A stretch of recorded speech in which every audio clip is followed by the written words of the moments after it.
Imagine traveling thousands of miles, saving for years, only to see your dream trip to London spiral into a nightmare in a matter of seconds. For Marcus Thompson, a young man from Detroit, one playful idea, just a prank, he thought, would cross a line few tourists ever dare. With a single splash of his grandmother's fiery homemade hot sauce, he turned Buckingham Palace from a postcard-perfect memory into the stage of an international incident. But how does a moment meant to be light-hearted end with police, medics, and global headlines? Let's unravel the story. Before we dive deeper, if you love powerful, emotional stories that blend history, humanity, and those you won't believe this happened moments, then make sure to hit that like button, subscribe for more, and share this video with friends who enjoy untold royal tales. Your support helps us bring you the most captivating stories, delivered just like you were sitting down with a friend. Marcus Thompson had been waiting for this moment for years. For most people, a trip to London is something they dream about, plan briefly, and eventually forget. But for Marcus, the dream had teeth. It kept tugging at him through long nights of overtime shift at the Detroit warehouse, through weekends where his friends went out, but he stayed behind, saving every dollar. London wasn't just a city to him. It was history, tradition, and, above all, the royal spectacle he'd grown up watching on TV and documentaries. Every brick of Buckingham Palace, every iconic red-coated guard, every snapshot of Westminster Abbey represented something larger than life. To Marcus, the United Kingdom wasn't just another travel destination. It was a world where fairy tales still seemed to breathe. And finally, at 28 years old, after years of grit and patience, he was there. But Marcus didn't come alone. No, not in the literal sense. He'd traveled solo, but in spirit. Someone very dear had traveled with him, his grandmother, Rosa Thompson. Rosa wasn't there physically. She had passed away the year before, but Marcus carried a piece of her in a small glass bottle tucked carefully in his backpack. Inside was a famous hot sauce, a fiery recipe made with ghost peppers and habaneros that could bring tears to the eyes of even the toughest souls. For Rosa, that hot sauce wasn't just food. It was tradition, resilience, and love poured into every drop. Every Sunday dinner, every cookout, every moment of joy or grief in the Thompson household, her hot sauce was there. And for Marcus, keeping that bottle close wasn't superstition. It was a way of saying, "Grandma, you're with me." The first 2 days in London were magical. He wandered through Hyde Park, snapped photos of Big Ben, and even got lost in Camden Market. Locals smiled at his wide-eyed enthusiasm, while other tourists laughed when he tried to mimic a British accent ordering fish and chips. He wasn't embarrassed. This was his dream, and he was soaking up every moment. By the third day, Marcus knew exactly where he wanted to go: Buckingham Palace, the symbol of everything he'd ever admired about Britain. He ironed his khaki pants, threw on his Detroit Lions jersey, and carefully tucked the hot sauce bottle into his bag. As he stepped out into the crisp London air, he had no idea how that very bottle, something sacred to him, would turn his dream into a nightmare. Walking down the mall toward the palace, Marcus felt the kind of awe you only feel when childhood imagination collides with adult reality. The golden gates gleamed in the morning light. Tourists clustered around with cameras and smartphones raised high, eager to catch a glimpse of the guards or maybe, if luck was on their side, even a royal sighting. Marcus squeezed through the crowd, his heart racing. And then he saw them, the Queen's Guard, their crimson uniforms, their towering bearskin hats, their rigid stance, everything about them radiated discipline. They didn't flinch. They didn't blink. They stood like stone. To Marcus, it was both mesmerizing and surreal, like watching living statues protect a palace out of a storybook. He pulled out his phone, desperate to capture the moment. But then, disaster struck. The low battery warning blinked, followed by a black screen. His phone had died. The frustration was instant. He had waited years for this picture, proof he'd been here, and now the one tool to immortalize it had failed him. Maybe the guard will help, Marcus thought. It seemed logical, even innocent enough. After all, what harm could it do to ask? He walked closer to one of the guards, his voice steady but hopeful. "Excuse me, sir, could you take a quick photo for me?" No response. Marcus tried again, louder this time. "Hey, could you just one picture?" Still nothing. The guard's gaze remained locked ahead, unflinching. Tourists nearby began to notice. Some chuckled, whispering to each other. Marcus felt his cheeks heat with embarrassment. Was he doing something wrong? Why wouldn't the guard even acknowledge him? That's when the old stories he'd heard back home started swirling in his mind. Stories about tourists trying to make the guards laugh. Stories about people waving, dancing, even pulling silly stunts to get a reaction. Everyone said the guards never cracked. But what if, just maybe, he could get one to notice him, just enough to snap that photo? And that's when his eyes drifted to his backpack. Inside was a hot sauce. His grandmother's hot sauce. A mischievous idea sparked in his head.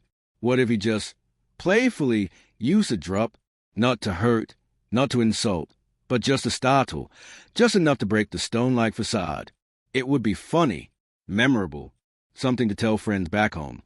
Yeah, I got a royal guard to react.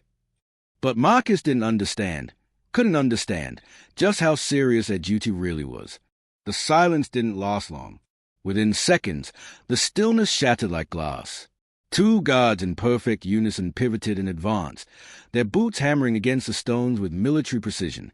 Tourists instinctively moved aside, parting like wave before a storm. The bright summer morning had transformed into something tense, almost cinematic. The guard who had been hit, Lance Corporal James Morrison, struggled to maintain control. His uniform was stained, his skin burning, his eyes watering. And yet, through sheer discipline, he did not abandon his post until reinforcements reached him. That very detail, later recounted by witnesses, would stir both sympathy and respect. Even in pain, Morrison never stopped being a soldier. Marcus, meanwhile, felt paralyzed. His knees locked, his mind screamed to run, but his feet refused to move. The shattered glass from his grandmother's hot sauce bottle glittered at his sneakers like red-tinted shards of gilt. He could hear snippets from the crowd, gasps, mutters, even one person whispering, "He's in serious trouble now." Then came the first voice of authority. "Step back. Put the bottle down." It wasn't barked, but spoken with a calm sharpness that cut through the tension. A palace security officer had arrived, his eyes trained on Marcus with a mix of caution and control. Behind him, more guards converged, creating protective wall around Morrison. One soldier immediately began guiding tourists further back, his arms stretched out to widen the perimeter. Phones were still recording, but the tone had shifted. No one was laughing now. What had seemed like an odd stunt had become a serious incident unfolding in real time. The atmosphere had gone from tourist attraction to potential crime scene. Marcus stammered, his voice cracking. I didn't mean it. I just wanted a picture." But his words dissolved into the heavy London air. Nobody seemed to hear, or rather, nobody cared. His intentions didn't matter anymore. The action had been taken, the damage was visible, and the guards were treating it as an attack. Morrison finally broke his silence, speaking through the burn in his throat. Foreign liquid substance. Contact with uniform and skin. Immediate reaction. The words weren't for Marcus. They were for the report, delivered with mechanical clarity despite his discomfort. Medics were already being called. One tourist later described it as like watching a soldier read out his own incident report while he was still suffering. Marcus's pulse thundered in his ears.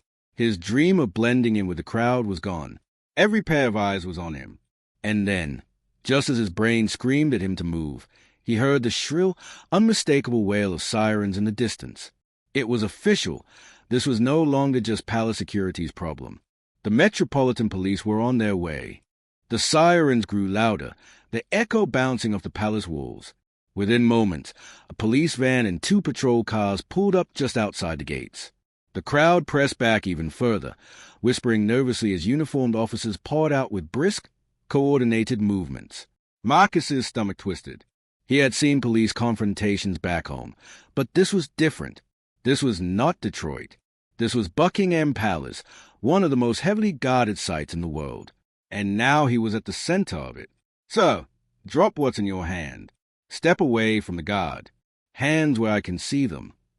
The command sliced through the air. An officer, Sergeant William Davies, was the one leading. Tall, with a no-nonsense demeanor, he looked like a man who had handled more than a few tense moments in his career.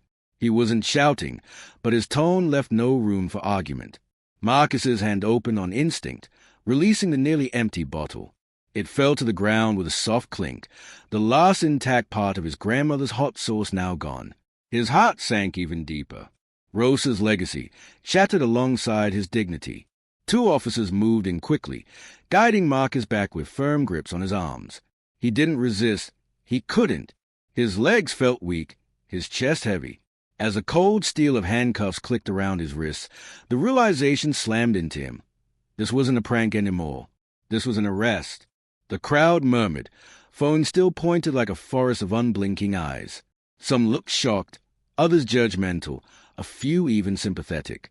A young woman muttered, "Poor guy, he didn't know." But another voice snapped back. Didn't know? He attacked a soldier.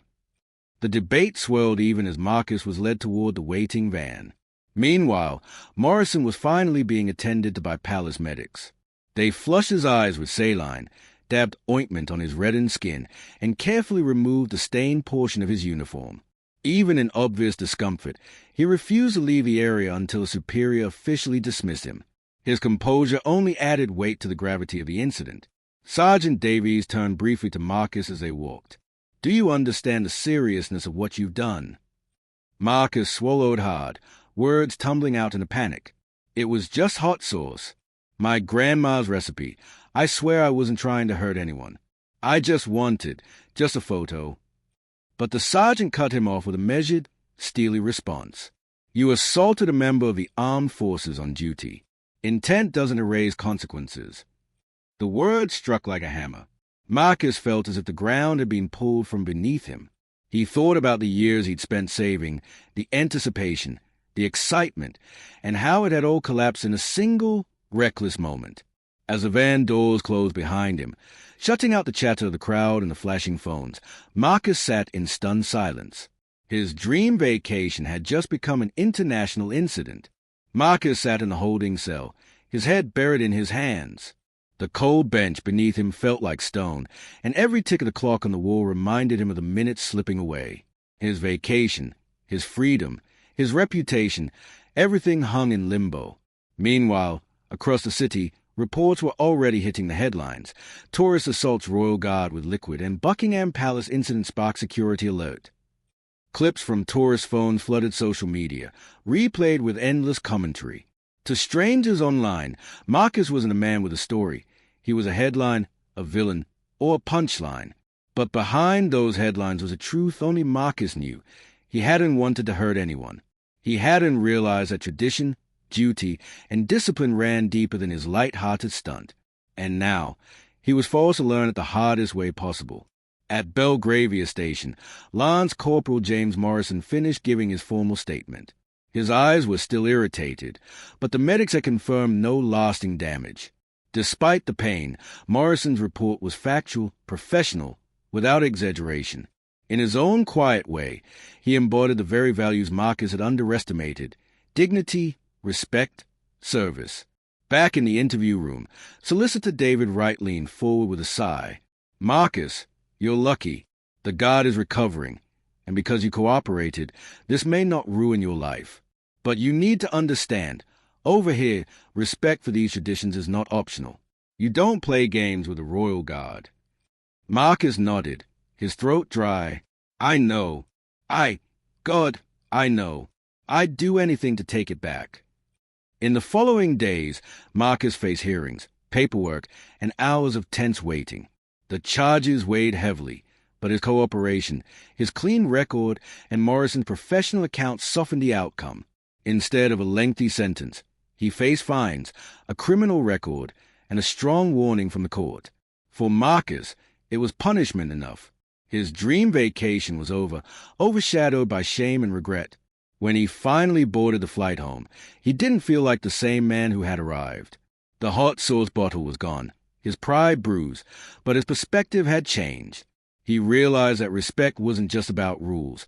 It was about understanding the weight of another culture's traditions, about seeing beyond yourself. As the plane lifted off, Marcus closed his eyes and whispered softly, as if Rosa could still hear him. "I'm sorry, Grandma. I messed up, but I'll do better. I promise." And with that, his journey ended, not with a story he wanted to tell, but with a lesson he would never forget. And so, what began as a dream trip to London ended in handcuffs, headlines, and hard lessons. Marcus's story reminds us of something many of us forget when traveling. Traditions, uniforms, and rituals we view as tourist attractions often carry weight far beyond what we see. For the guards at Buckingham Palace, standing in silence isn't performance.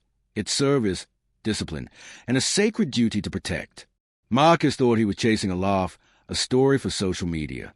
Instead, he walked away with something far heavier: regret, humility, and a reminder that respect must come before entertainment. If this story moved you, make sure to hit like, subscribe, and share this video with someone who loves powerful human stories. Because in the end, it isn't just about what happened at Buckingham Palace. It's about what we all can learn when one man's mistake becomes a world's cautionary tale.